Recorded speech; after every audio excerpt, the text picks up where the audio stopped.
Investing is a minefield at the best of times, and there are tons of potential traps that investors need to watch out for. How do you pick the best stocks or best funds? How do you build a portfolio that is suitable for you and in line with your attitude to risk? Who can you trust? How can you minimise tax? What are acceptable fees? This list of questions could go on forever.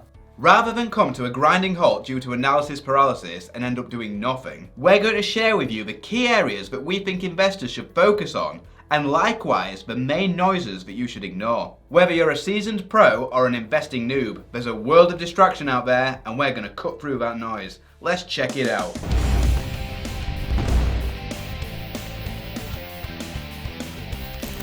Welcome to MoneyInShackle.com, the investing and finance channel and website that sets you and your finances free. That was Andy and I'm Ben, and if you like what we say, hit the like button and click subscribe. First, we want to give a special shout out to commission-free trading platform Stake, who are sponsoring this video. Stake specialises in US stocks for UK investors and offers 3,000 of them. Stake is FCA regulated, has fractional trading, and there are no FX fees when you trade.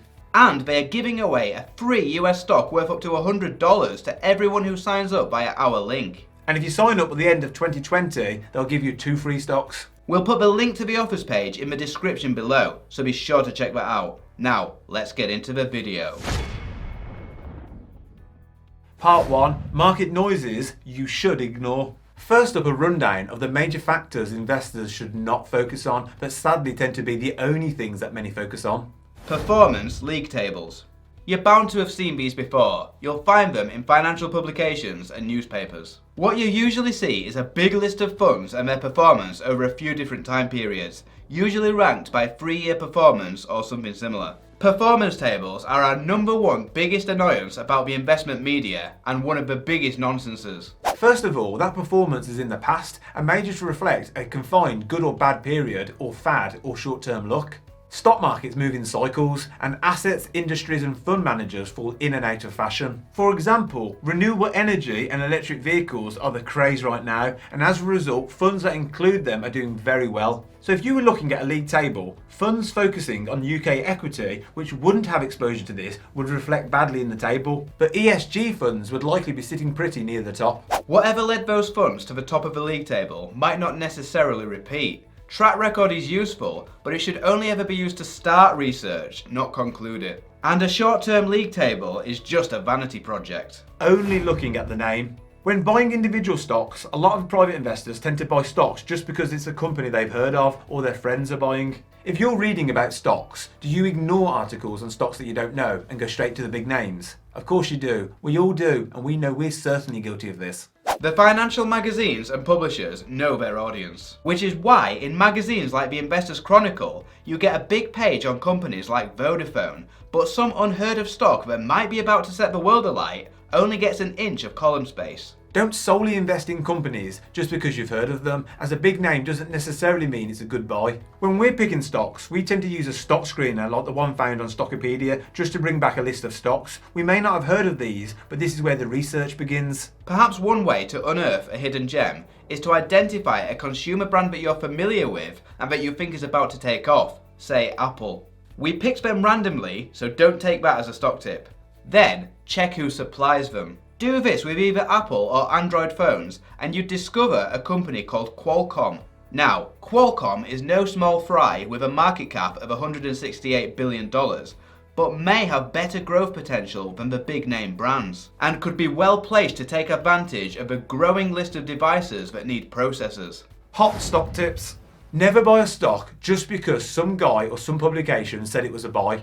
On the odd occasion that we talk about specific stocks, we always caveat it saying don't buy this unless you do your own research. One of the main reasons not to invest solely on stock tips is because knowing when to buy is the easiest part. It's knowing when to sell that is the hard part, and when the profits are made. For example, a few months back we were very confident with the short-term prospects of Jet2, a UK airline. Since we tipped it, for want of a better word, the stock went on to return over 100%. Awesome. But how would you know when to sell it unless the tipster continues to keep you updated? On that note, I sold my position a few weeks back at a handsome profit. That doesn't mean it's a sell for you, but it no longer passes my investment appraisal. Also, have you noticed that most stocks always seem to be a buy and only a handful a sell? Nobody, except maybe the few people watching or reading who own the stock, wants to hear about some company that is in a sell position. Therefore, the journalist or tipster has no reason to write about them. There are so many buys because tipsters need to tip. It's what gets eyeballs on their content and what gets them paid. We won't mention them by name, but can you think of a particular website that says that you'll make £1 million if you buy this stock? They then seem to repeat the same article every day, but with a different stock each time. We've had great feedback by people saying how well they've done with the stocks that we've mentioned and asking us to do more of this, but we won't until there's a stock worth talking about. News.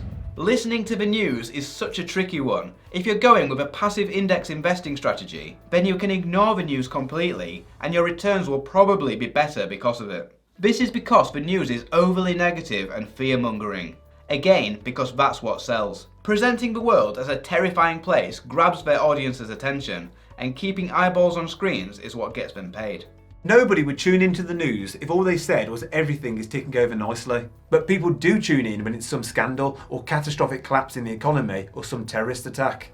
Ignoring the news might work fine for a passive strategy, but when picking stocks, you obviously need to know as much as you can about the company and the risks it faces.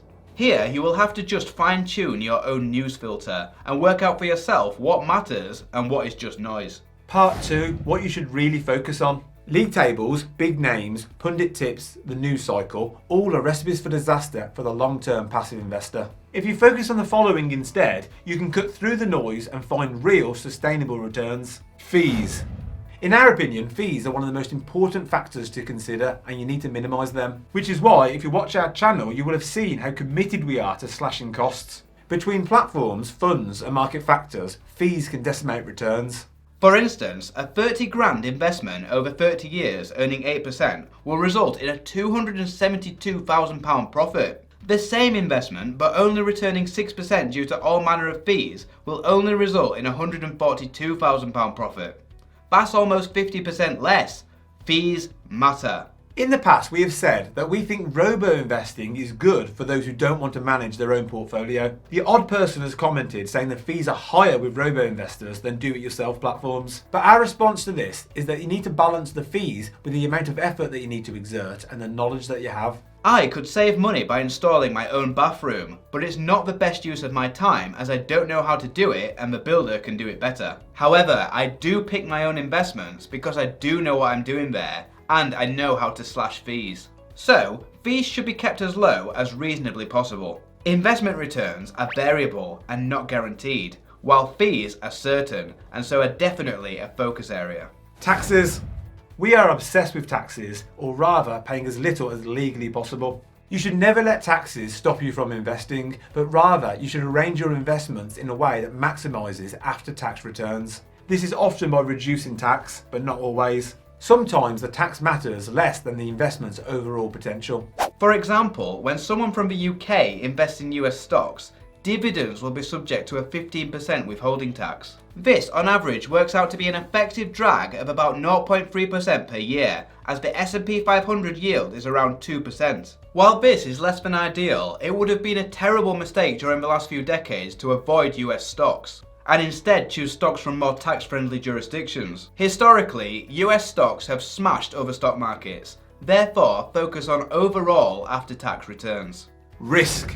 It's okay to miss out on the mega returns if those stocks or investments are not suitable for your risk tolerance. You will of course see most of the internet bang on about stocks like Tesla or NIO, but these stocks are also just as likely to experience big drops as they are surges in share price. If you can't stand the heat, get out of the kitchen.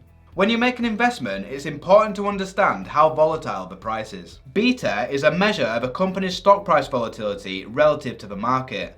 By definition, the market itself has a beta of 1. Tesla, a volatile stock, has a beta of 1.8. What this means is that when the market moves by 3%, Tesla might move 5.4%. That's both up and down. Conversely, a stock like Procter & Gamble has a beta of less than 0.4. So when the market moves by 3%, Procter & Gamble might move by just 1.2%. Less growth, but better in a crash. Bear in mind that betas are based on historical price movements, so aren't perfect, but can be a good indicator of how volatile a particular stock is. Where you see the world going long term. It's okay to look at the world around you and point your portfolio slightly towards the direction that you see the world heading in. For instance, we believe the following to be true about the world today. 1. It's getting richer and people are living longer. 2. People are demanding ever greater convenience and smarter solutions. 3. Governments will continue to mess up their economies by printing money and increasing debt. We would always keep the majority of our portfolios as balanced and global, but might take advantage of our long-term outlook by creating small allocations, say 5%, to each trend like this. 1. Buy stocks in healthcare companies. 2. Buy stocks in tech companies. 3. Buy gold to protect against economic collapse. Question of the day. What do you think are the most important things to focus on when investing? Let us know in the comments below. Thanks for watching. On this channel we talk a lot about personal finance, investing and all things money. And if you want to see more great content, please click the subscribe button below. This is moneyunshackled.com. See you next time.